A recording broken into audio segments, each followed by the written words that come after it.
अस्सलामुअलैकुम जी दोस्तों, इस वक्त हम मौजूद हैं कंट्री लाओस में और उसके एक छोटे से गांव नाकासंग में। जब आप कंबोडिया से बाय रोड आते हैं तो पहला गांव यही आता है और यहीं हम लोग ने स्टे किया है। 6 घंटे का स्टे हमारे यहाँ इस होटल में। इस होटल का नाम भी इसी गांव से है, नाकासंग, और बहुत ही खूबसूरत जगह है, बहुत ही प्यारी जगह है। और यहाँ की खूबसूरती को 4 चांद लगा दिए बारिश ने। बारिश और ठंडी हवा के बाद यहाँ का हुस्न और दोबाला हो गया। ये देखें, नाकासंग पैराडाइज होटल, बहुत ही खूबसूरत रूम्स है यहाँ, रेस्टोरेंट है, अंदर स्विमिंग पूल भी है। बहुत ही प्यारी जगह है, लाइका फार्म हाउस। तो आप यहाँ बहुत इंजॉय कर सकते हैं क्योंकि बहुत ही पुरसुकून और पुरफ़िज़ा मकाम है ये। आप ग्रीनरी देखें यहाँ,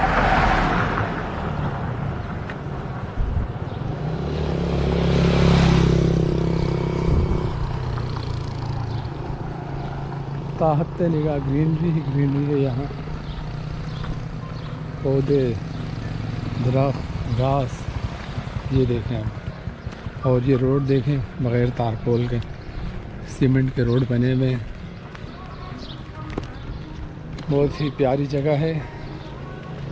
अब से कुछ देर पहले अच्छी खासी बारिश हुई, अब भी हो रही है, लेकिन ज़्यादा गीला नहीं करना खुद को, इसलिए छतरी उठा ली मैंने और सोचा मौसम को भी इंजॉय करूं, इस ग्रीनरी के वाइब्स पे लो, आप लोगों के साथ वीडियो भी शेयर करूं। ये देखें आप, यहाँ के घर,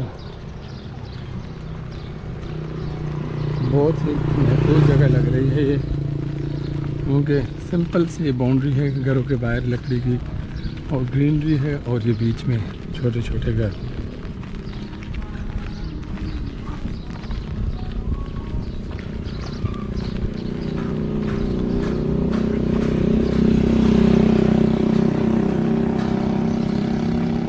लाओस की एंट्री और लाओस का वेलकम तो बड़ा ही ज़बरदस्त रहा, लेकिन इमिग्रेशन का जो एक्सपीरियंस था वो ज़रा भी अच्छा नहीं था, क्योंकि काफ़ी ज़्यादा रिश्वत की डिमांड कर रहे थे वो लोग। और ये देखें, इतना खूबसूरत घर है यहाँ।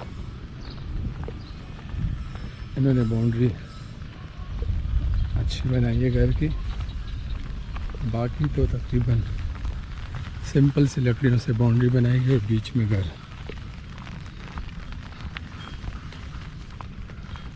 ये खेत है, आई थिंक खेत यही, और वो देखें यहाँ के बैल।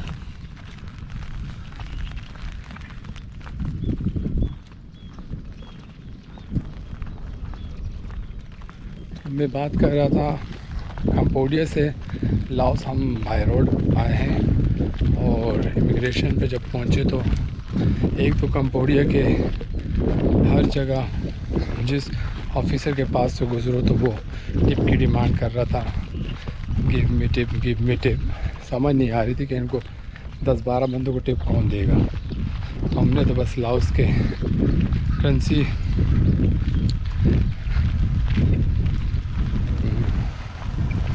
कीप, लाओस की करेंसी कीप का 10,000 का नोट पकड़ा हुआ था, और वही आगे बढ़ाते थे, जो कि उनके जो है ना आधा डॉलर भी नहीं बनता था, क्योंकि 22,000 रील से जो है ना, सॉरी 22,000 कीप से जो है ना $1 बनता है।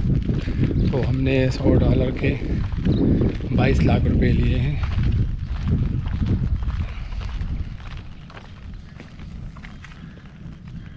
ये देखें आप, लाओस के पहले गांव के मनाज़िर, बहुत ही ज़बरदस्त माहौल हो रहा है इस वक्त यहाँ बारिश की वजह से।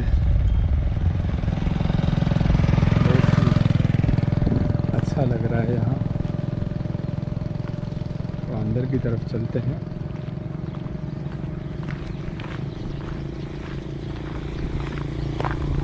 तो बात हो रही थी लाओस की करेंसी कीप की, कंबोडिया की करेंसी रील और थाईलैंड की करेंसी बात। मतलब 3 करेंसियों के बारे में हमारे इल्म में इजाफ़ा हो गया। तो आई थिंक ये चावल की काश्त की है इन्होंने।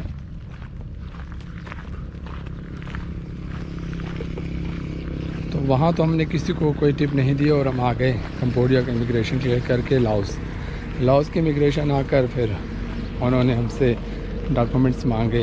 वीज़ा तो हमने ले लिया था कंबोडिया से, जो कि मैं अपनी एक वीडियो में बता चुका हूँ आप लोगों को। और उसके बाद टिकट भी थी हमारे पास और होटल बुकिंग भी, सब कुछ कंप्लीट था हमारे पास। नहीं था तो सिर्फ हमारे पास शो मनी नहीं था जिसके लिए वो डिमांड कर रहे थे।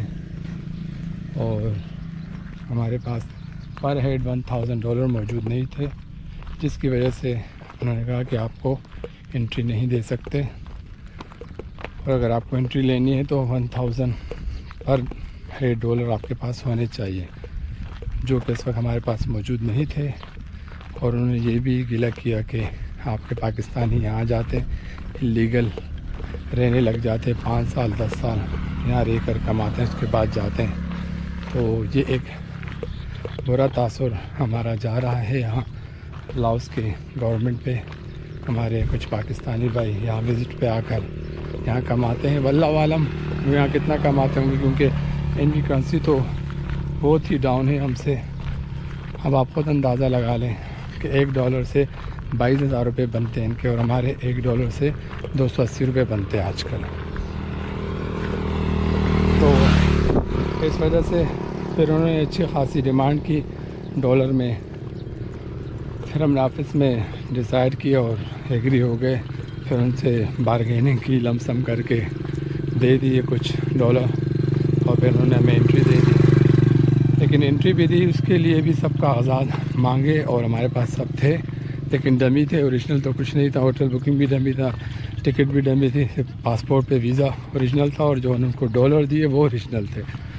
डॉलर लेने के बाद बस फिर हमारी इमिग्रेशन क्लियर हो गई और हम वैन में बैठ के किसी होटल आ गए, जो मैंने आपको शुरू में दिखाया। अब यहाँ तकरीबन 5 घंटे हमारा स्टे था।